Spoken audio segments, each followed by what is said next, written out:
financial stream was I was reading the comments yesterday, and thank you all for commenting on yesterday's stream because I learned a lot from it. And when people, talk shit, I kick them out now. And a lot of people have told me the chat is much more enjoyable now that I've become border patrol with ICE. I'm like, no, you're not welcome here. Get the hell out of here.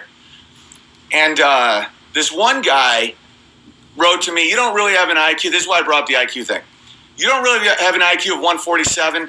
I'll PayPal you $1,000 right now to take a test. And normally when someone says like, I want to see you take a test, there's no chance. Like that's demeaning. That's a waste of my time. I don't feel any need to do that. I don't have to prove anything. But $1,000 is $1,000. That's right around the range of money where I'm listening. So I wrote to him, and I was dead set. I'm like, if you PayPal me $1,000, I will live stream an IQ test. And then I started thinking in my head about rules because, I haven't taken the test in a couple decades, so maybe it's dropped. I've done some drinking in my life, probably no more than 10 points. It could be higher, it could be lower. But if it's 140, you have to apologize in written form to the world. But either way, I'm keeping the 1,000. And then I started thinking, I shouldn't take this guy's 1,000 because this is a horrible financial decision. But then I also can't stand the guy clearly because he's being a total piece of shit. So I'm like, no, I'm going to take his 1,000. He never would do it anyway. There's no way he'd write back because I would absolutely live stream that because I'm a little curious myself. But to think I'm lying about that is insane. The best IQ is 130. You're smart as fuck, but you're not crazy. It's the same with height. The best heights for a man's between 5'11 and 6'3".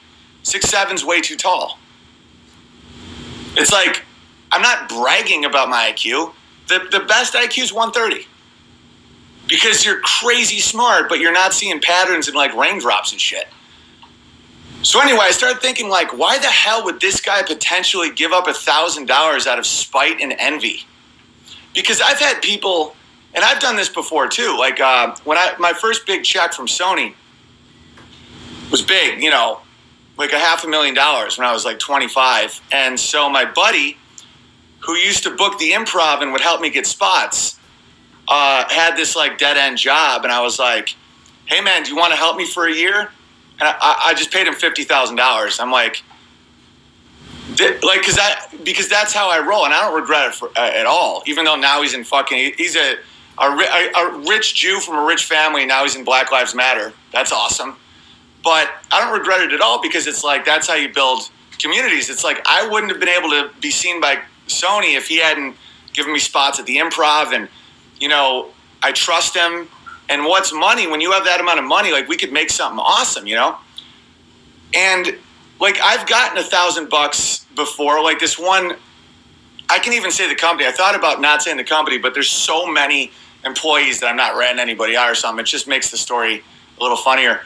A Google executive once PayPal'd me $1,000 because he's just making bank and just felt just miserable, that he couldn't speak up at Google, and just loved that I was at the tip of the spear and knew I would put it towards something good. And I did, make more comedy with it. I don't have to be sponsored. I can talk shit about Jews and no one can kick me out. That makes total sense. It's not about giving someone $1,000. It's why are you doing it?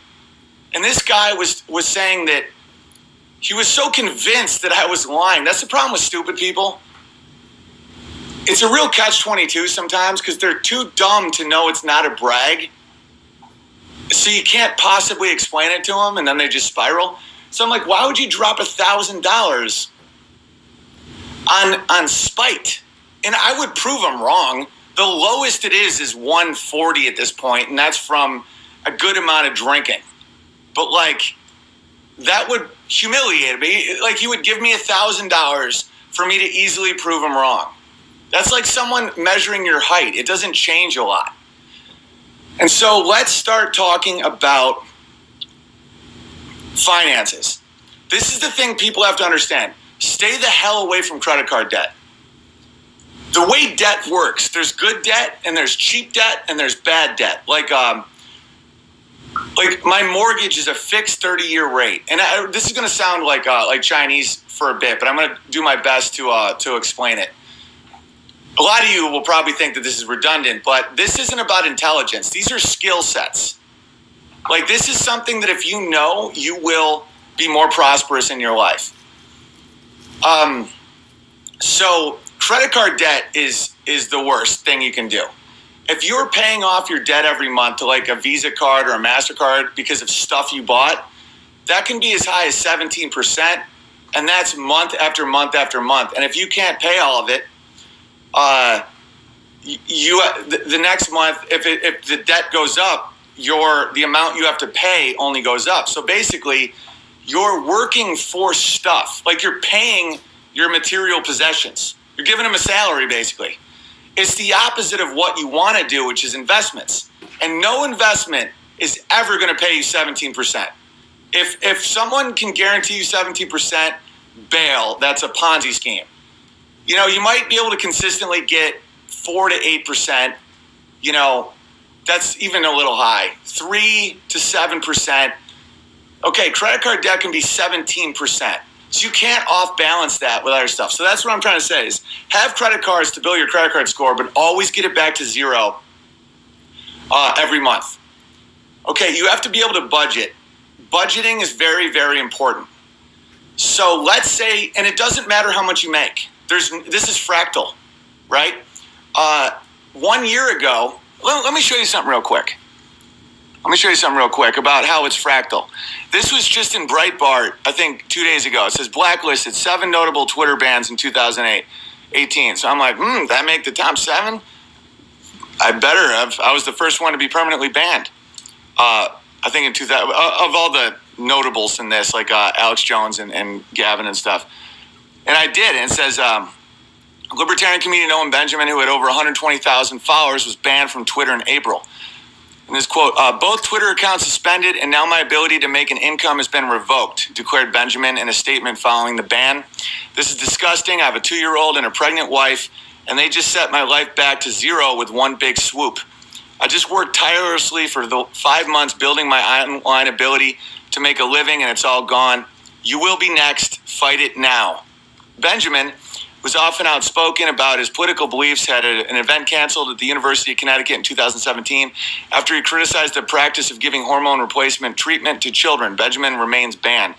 Yeah, so that was financially devastating. And bear in mind, at the same time, they took away my ability to live stream on YouTube and upload videos on YouTube, and they suspended my Facebook account. So I couldn't even, thanks to the Bears, or else I couldn't have even gotten the word out that it happened, right? Because that's how they do it. And that's the definition of a conspiracy, by the way. How is Twitter, YouTube, Apple, Facebook all working together where someone gets banned all at the same day? It's called a conspiracy. That's what a conspiracy is. Alex Jones was called a conspiracy theorist, and then they proved him right by banning him off 5 platforms in one day. That's statistically impossible. And they do that so that you can't go on one of your other platforms and tell everybody where to find you. It ices you. And so I built, because like I had a college career touring colleges, and they all canceled after I came out about the saying that the trans kids is child abuse and you can't give kids hormones blockers. Just hundreds of thousands of dollars just gone. And I just bought a rental income house and it needed a roof. So I had to go in credit card debt at this point. I'm now doing manual labor for my brother for $20 an hour dragging brush because, you know, I was a touring comic. Like I would do weekends at clubs, like all this stuff. I'm still not allowed to do colleges or clubs or anything, right? I'm not even allowed to book my own theaters. They still have me banned. Guess what? I'm doing better now if you think about it. Like I don't have to cut in agents, managers, lawyers, all that shit. And I have consistent income now. But my point is, when I went back to zero, I just applied all the same principles to get out of zero. And I'll tell you. And it wasn't 0-0. That's why I like to give people a couple $100 if they're truly at zero, because zero is really hard to get out of. Having $1,000 is plenty to get out of any hole. But zero in debt is the worst. Zero is doable, but okay, so what you do is you budget out how much you can make a month, and then look at all your expenses. We'll start with rent, right? Like, let's say you make $1,000 a month, and look right down. You got rent. Let's say your rent's $200. We're just making this simple. I know this is insanely low. Your car payment is $300. Your food, $200. Going out is $500, etc. Right? You got to get it under $1,000, and then give yourself 10% to save. So if you make $1,000 a month, all your expenses, all of them, have to total no more than $900. So that means you might have to literally trade in your car for the cheapest car. No more going to bars. That's why I would sell flasks at my shows, because it's one of the only merch items that actually saves you money. If you want to go to a bar with your friends, bring your own liquor in a flask. And I know some of you bar owners right now are like, hey, fuck you, Big Bear. No, it's fine. It's fine. No one cares about that. That's not a big deal. The markup on alcohol at a bar is absolutely insane. I think heroin is less. And then, you don't need fancy shit. No name brands. Never buy new clothes again.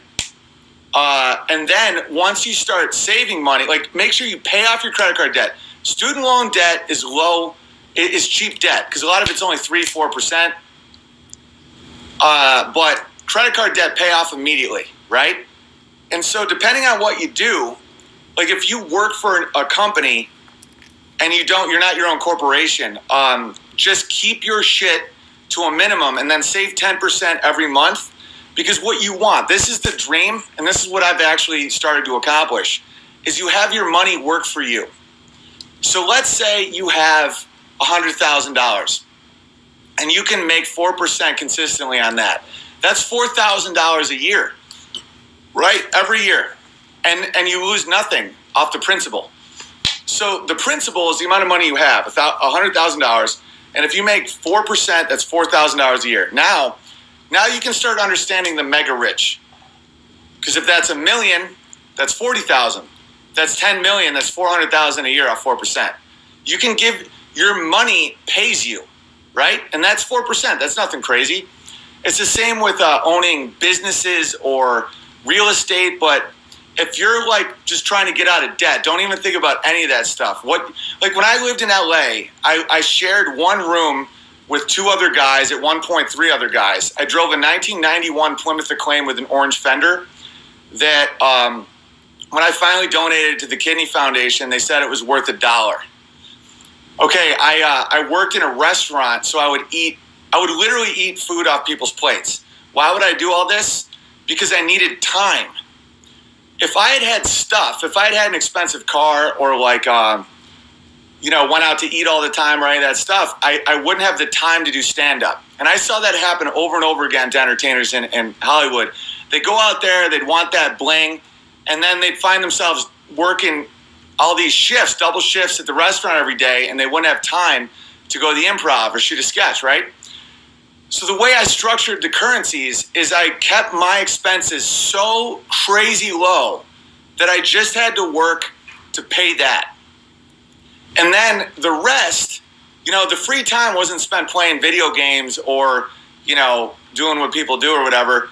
It was to allow myself to do comedy because I didn't get paid as a comedian for years.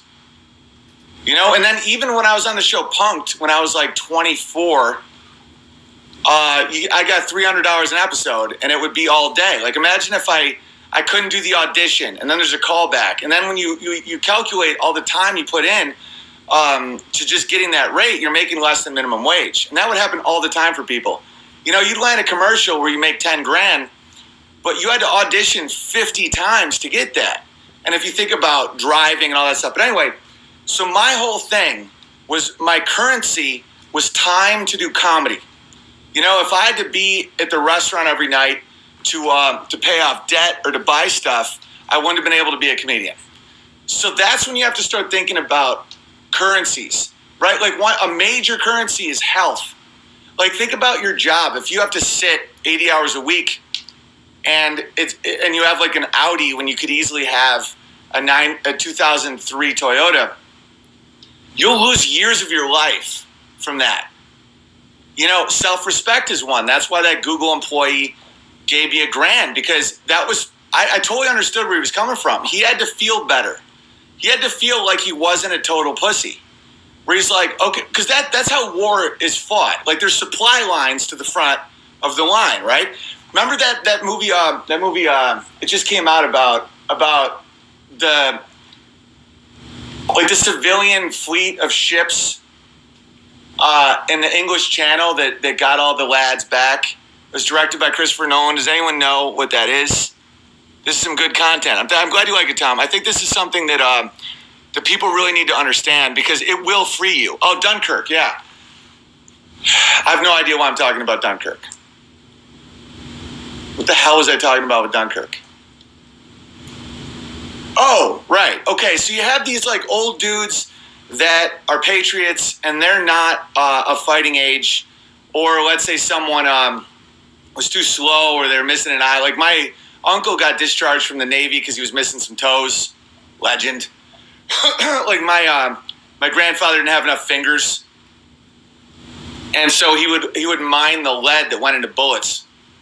But the currency that they provided was picking up the guys that were stranded on the beach, and they're just as much as the war effort as anyone else. Like I actually get to say the things that need to be said in society, and I take the beatings for it.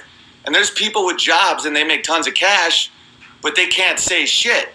So to resolve that issue with their morality, they help supply the front lines. And that makes total sense, right? But those are people with a disposable income, and we'll get to that in a second. Okay, so that is the most fundamental thing, is get yourself to a position where you're not spending more each month than you take in. And you may have to cut out some serious stuff. And if you got a girlfriend that isn't cool with that, where it's like, but baby, I want to go out to dinner, that's a deal breaker. Because that's someone who doesn't see the big picture. Where you say, listen, sweetheart, I can make you the best meal you've ever had here, and then we can go on a date, on a hike, and then we can make love under a waterfall. Isn't that better than a club? And they'd be like, but baby, I want to look pretty in front of all the girls. Out. So don't be distracted by stuff like that, because none of those currencies are worth it. Those people in your life, like when I went back to zero with Amy was pregnant with Charlie. We have a little kid. We just moved across the country.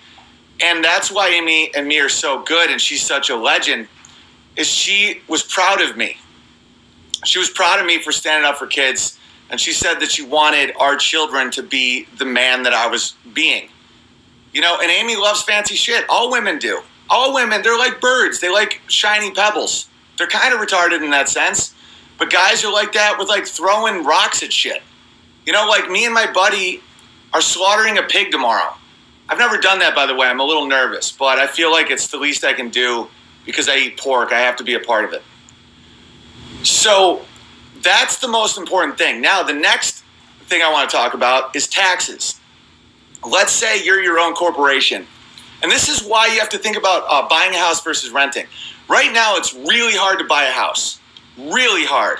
And that's one reason why I was so angry at Jordan Peterson when he would charge $300 to shake his damp hand, because he knows full well who his audience is, just like I know who a lot of my audience is. They're young men who want a family, and they want to be able to buy that starter home, and they want to do good, right? And he would charge $300. That's such a dick move. And these people want to do good, and they want to be men, and they want to try hard, and they want to give respect to their alpha, and so they would do that, and that's manipulative. That's why I only charge $20, even though sometimes that it sells out quick, and it brings in some people that every now and then, you know, act insane, but that's fine. So anyway, it's so hard to buy a house right now. Don't feel like a failure or that you're not part of the American dream because you can't afford a house. It's so expensive to buy a house, and that's for a variety of reasons. Foreign money, all kinds of shit, scams. So don't feel bad about that at all, because like my parents' house, when they bought it, was like 10 grand, 15 grand. Right now it's worth about 80, maybe. My condo in LA was like $650,000. And I bought it for the reason I'm about to tell you guys. But that was 1,000 square feet, like in a neighborhood where people shit on the street and butt fuck and get shot. And the cops have like little rainbows on their cars and don't give a shit about you. But when you're self-employed, let's say you own your own business, or like you have your own corporation where you pay yourself. And this is what Donald Trump has been accused of, not paying his taxes and shit. And his point is totally valid. He's like, no, I'm going to go with the laws that you idiots make. And so when you buy a home, if you have an income that's relatively high at the time, and you know, they'll take all your fucking all your money if you don't figure out how to write shit off. A mortgage, you can write off the interest. And hopefully, while that's happening, the property itself is going up in value. But the whole game is to get your income as low as possible for the government to tax. Always pay your taxes. You'll go to jail if you don't pay your taxes. That's not something to mess around with. The game, the real art, is write-offs. And, you know, don't pull a scam at all, but see every place that you can write off. Like, for example, if you own a property, the interest on the mortgage you take directly off your income. So let's say you gross $100,000 a year. And if you pay tax on that in the state of California, you'd have to pay $60,000 because you're in one of the highest income categories. You probably pay like 40, and then state is like 11, and then, you know, to pay Bernie Sanders' pudding pop fetish, literally they'll take more than you bring home, and then the sales tax, everything. It's insane. So what you do is you figure out how much you can lower your income. So you buy a place, and then the interest is a write-off. And if that doesn't help you, just rent. Like, there really is a thing where you don't necessarily know what's better between renting and buying. Like, buying was always the right move for the most of the history of America. But right now, if you're looking at like a fall-down house, it's like $300,000 in a suburb of a not that big of a city, which is what people are experiencing like crazy right now. Renting isn't a failure at all. You know, you got to just make sure you don't overspend, because you don't want to get in a predatory loan situation either. You don't want to get an adjustable rate or subprime rate. I'll get to that in a second. But so then, like, gasoline to gigs is a write-off for me. This piano is a write-off. You know, like, the computer's a write-off. So let's say I spend $10,000 on computers and piano. So now I only made $90,000. Now let's say the interest on my mortgage was $10,000. Now I only made $80,000. Now let's say all the airfare. Now let's say I fly in Nimmer and Coddington and stuff for the tour, and Brandon, and maybe Delev comes in from Israel, which is a decent ticket. That all comes off my gross. So that's why it's to spend money is good if it's for your business. Because let's say it's $5,000 to have all those guys with me on the tour. Now I made $75,000. Now let's say I had to buy, I had to hire security. Now I had to hire lighting. I can get that shit down to $20,000, right? And that's not illegal. So now you have to pay like almost no taxes. Because, and by the way, I can't get there these days, which is a blessing. But there would be years where I would pay so like I would get my net low, and it's not a scam. That's real. If you have an expense that goes with your business, the federal government doesn't make you pay tax on that because it's wildly unfair. Like if you're a farmer and you have to buy seeds to make money, that's an expense that comes off your gross, and that's how you beat the taxes.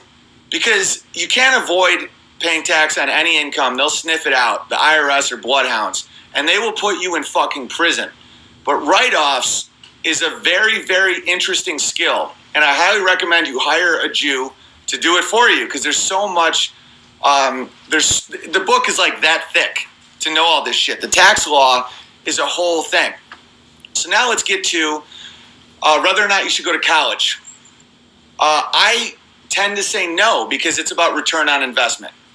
So back in like the 70s, if you got a degree, like a high school degree, you make 20, a college degree, you make 30, and then from there it grows, right? So you can start quantifying how much a degree is worth based on how much more you'd make, based on the 4 years that you took to go to college. If you crunch the numbers these days, the only reason to go to college would be for engineering, petroleum geology, agriculture, actually, if you want to. I don't know much about that, but that seems like you learn stuff. Trade school is very important. You want to learn how to weld, be a plumber, carpentry, stuff like that.